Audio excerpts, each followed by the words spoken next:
याद रखना चाहिए, अच्छे और बुरे भावों की उत्पत्ति, ये 10 बातें प्रधान होती हैं।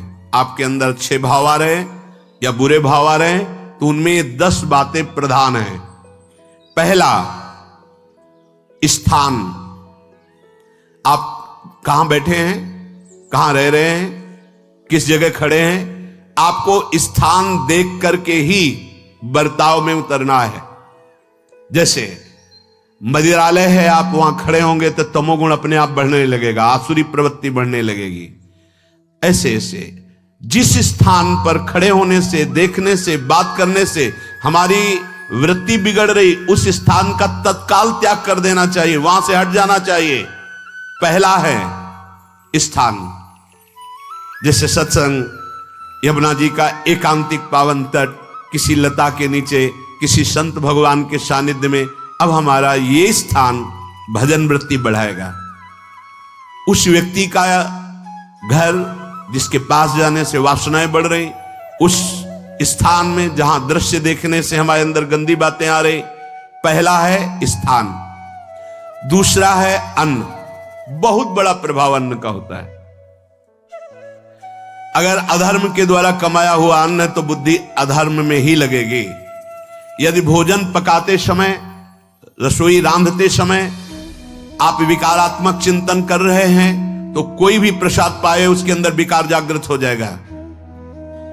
अन्न का बहुत बड़ा प्रभाव पड़ता है। एक बार पूज्यपाद उड़िया बाबा जी महाराज अपने परिकर के साथ भ्रमण में थे तो किसी बड़े धनी मानी ने निमंत्रण दिया, महाराज आज यहीं रुको। तो बाबा ने कहा हम लोग गांव के अंदर नहीं रुकते, तो बाहर कोई वृक्षों का समुदाय, जंगल जैसा, तो उसमें वहां रुके, पर भोजन उनकी तरफ से, भोजन सबने पाया।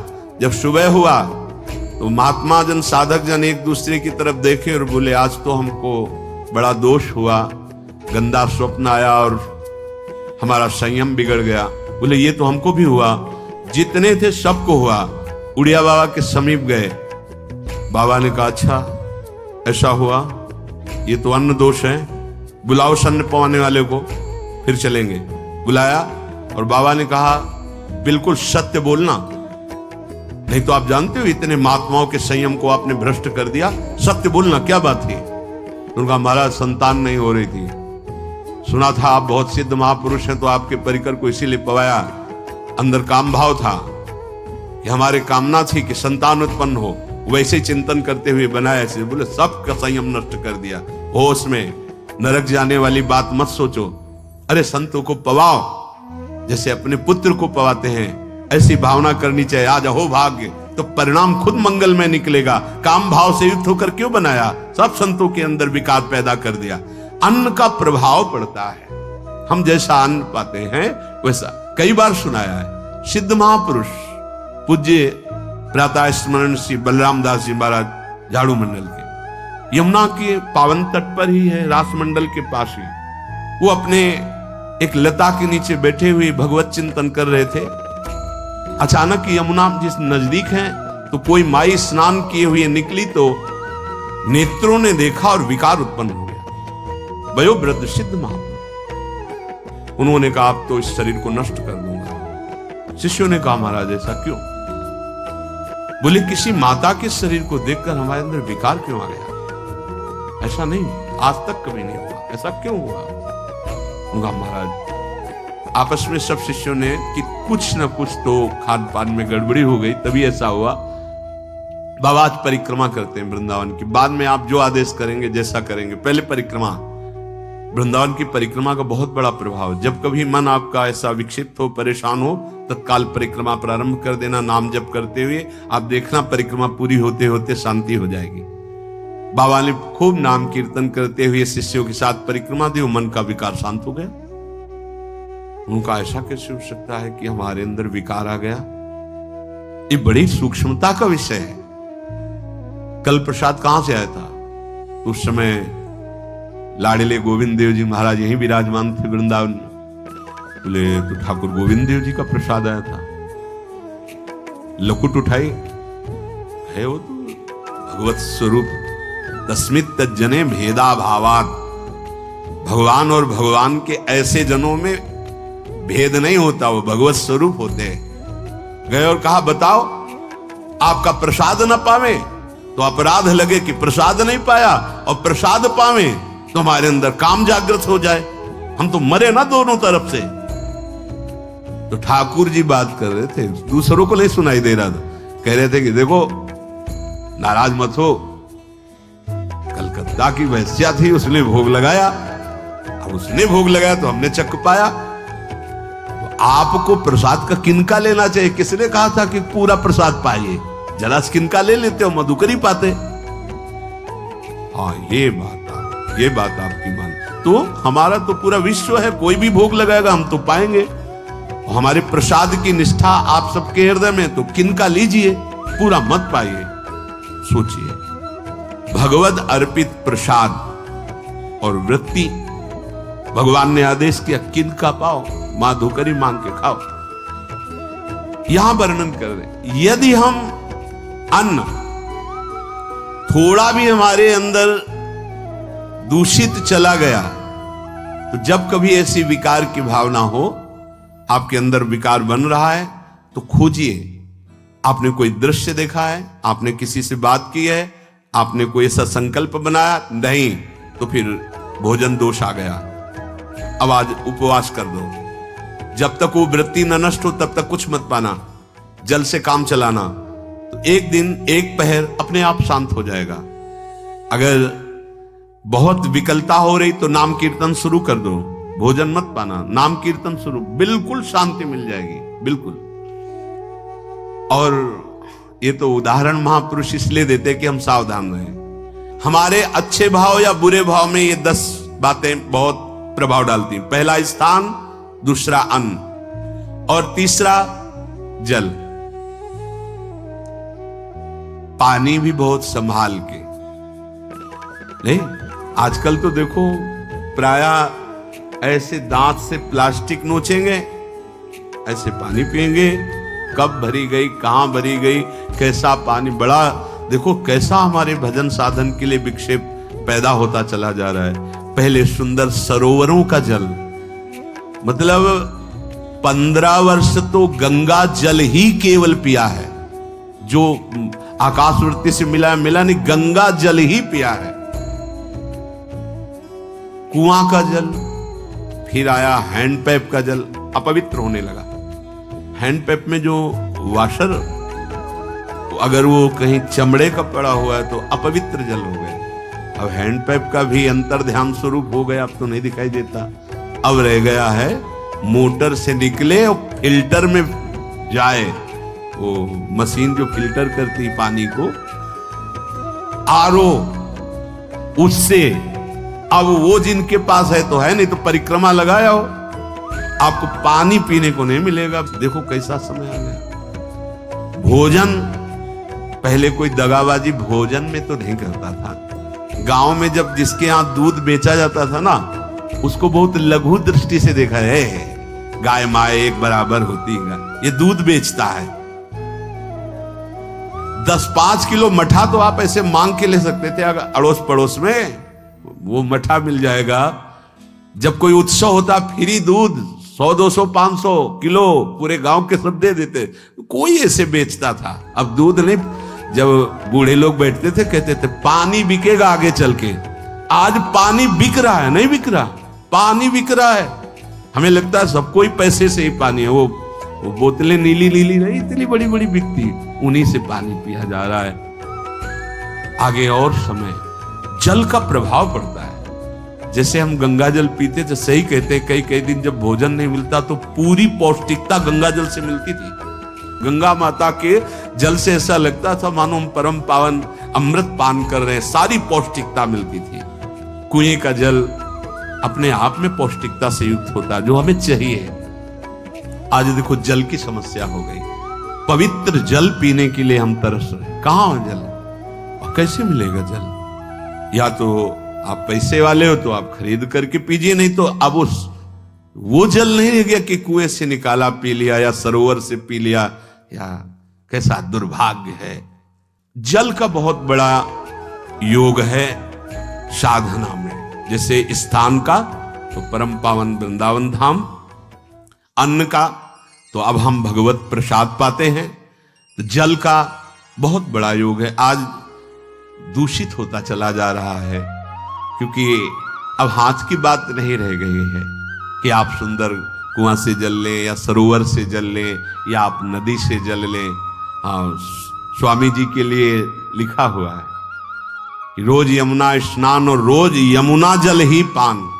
हमारे वृंदावन के समस्त भगवत स्वरूपों का स्नान यमुना जल से ही होता था, हो रहा है और होता ही रहेगा। बिहारी जी के लिए आज भी कलश में भरकर यमुना जल ही जाता है। वो कपड़ा से ऐसे ढक के जब हम 2 बजे परिक्रमा देते थे तो एक महाभागवत है, वो किसी को छूते नहीं, दूर से कहते छूना मत, बिहारी जी के लिए जल जा रहा है स्नान के लिए बिहारी जी का। फिर चौथा है आपका परिकर, जहां पर रह रहे हैं वो समुदाय, चाहे परिवार हो या आप समुदाय, वो कैसा है, रजोगुणी है, तमोगुणी है, सतोगुणी है या त्रिगुणातीत भागवतिक है, उसका प्रभाव पड़ेगा। पांचवा है आपका पड़ोस, आसपास वाले घर, जैसा है वैसा प्रभाव पड़ेगा आपके ऊपर। पड़ोस निंदनीय है तो बंधन से युक्त होना पड़ेगा। लंका के पड़ोस में रहने के कारण अगाध महिमा वाले समुद्र को बांध दिया गया, रघुनाथ जी ने पुल बांधा और दंड देने के लिए तैयार हो गए थे सरकार, अग्निबाण संधान कर लिया था, पड़ोस के कारण ही तो ना, पड़ोसी रावण था, इसीलिए आस पड़ोस का बड़ा प्रभाव पड़ता है। फिर अगला है दृश्य, इस पे बहुत सावधानी की जरूरत है। ये मोबाइल भगवान चल गए हैं, बहुत विस्तार से चल गए हैं, अब कोई छोटा मोबाइल रखना नहीं चाहता, सब वो स्क्रीन वाला रखना चाहते, टच मोबाइल। दृश्य से बचो, बच्चों, जवानों, बूढ़ों, सबकी वृत्ति जो माया आकर्षित करती, जो दृश्य हम देखने के लिए अंदर से उल्लसित है, वो मोबाइल में सब है, चाहे भागवतिक और चाहे सांसारिक। तो भाई देख लो, गुण दोष में संसार है, अगर आप दोष ग्रहण करना चाहते हो तो दोष ले लो, गुण तो गुण। बहुत बहुत खतरनाक विषय है और बहुत लाभदायक विषय है। किसी संत की वाणी एक बार समझ में नहीं आई, अगर हम 10 बार सुने तो समझ में आ जाएगी, ये लाभदायक है। कभी कोई किसी से बात करनी, पहले जाए तो पोस्ट कार्ड चलते थे, एक कार्ड, वो 15 पैसे का इतना बड़ा वाला आता था, 25 पैसे का बंद वाला लिफाफे में आता था, नीले नीले कागज का 15 पैसे वाला कार्ड, उसमें चिट्ठी जाती थी महीनों में। कभी यहां 1 मिनट में अमेरिका से बात कर लो, कितनी बढ़िया बात हो गई। उसका दुरुपयोग ना करो। अब हमारी इतनी चंचल वृत्ति है कि दुरुपयोग करने के लिए उत्साह बढ़ जाता है।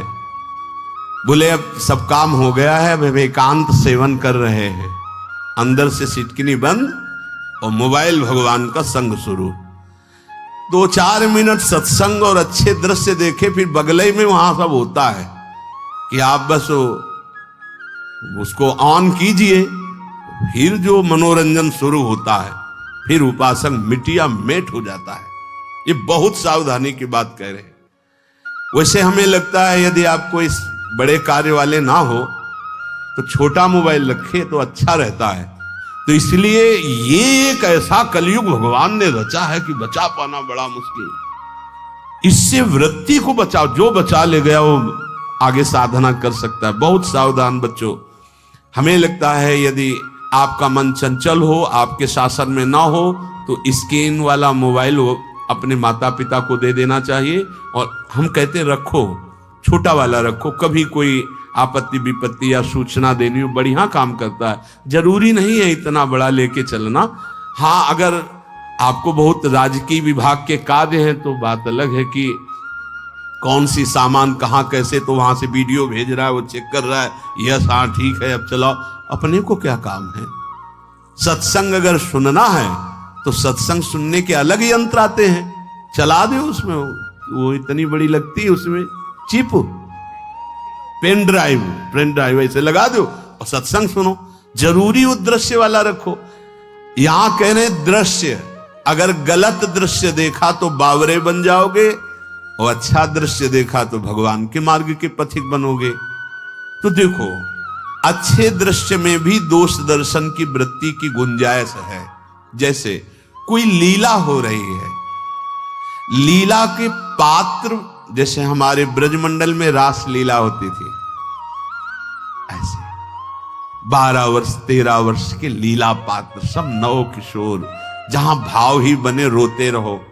अब वहां बड़े बड़े लीला पात्र हैं, अगर हमारी भावना शासन में नहीं है तो वहां हम अंग प्रत्यंग के दर्शन से हमारी हाव भाव वहां जो हो रहा है उससे हमारी वृत्तियां बिगड़ जाएं। जब छोटे छोटे लाडली लाल परस्पर खेलते हैं तो केवल आशीर्वाद देने को, रोने का मन होता है। अगर आप लीला भी देख रहे हैं तो बहुत सावधानी की जरूरत है, क्योंकि वो चिदानंद शरीर नहीं है, पांच भौतिक शरीर। हमारी दृष्टि पंचभूत में लगी हुई है। नाम जप करो, लीला गायन करो, फिर देखो जो लीला है, यही जीवन का परम सुख मिलेगा। सच्ची मान लीजिए। बस हम बार बार ये कहते हैं, मोबाइल का सदुपयोग कीजिए, दुरुपयोग नहीं। मोबाइल बुरा नहीं, उसका प्रयोग बुरा है। दृश्य और साहित्य, वैसे ही मनोवृत्तियां फिसलने वाली हैं, और जब ये आ गया कि फिसलाने में कितना लाभ है तो हानि। ऐसा कोई साहित्य और आलोचना, ऐसी कोई वार्ता न करे जिससे हमारे अंदर गंदे भाव आवे। यदि अच्छी चर्चा करते तो अच्छे भाव आते हैं। देखो, अभी ऐसी कोई भावुक चर्चा होने लगे तो सबका हृदय द्रवित हो जाएगा, और गंदी चर्चा हो तो हमारा हृदय विकार युक्त हो जाएगा। और कार्य, आप जो कार्य करते हैं उसका प्रभाव आपके मन के ऊपर पड़ता है। और उपासना, आप उपासना भोगों की करते हैं या योग की करते हैं, ये 10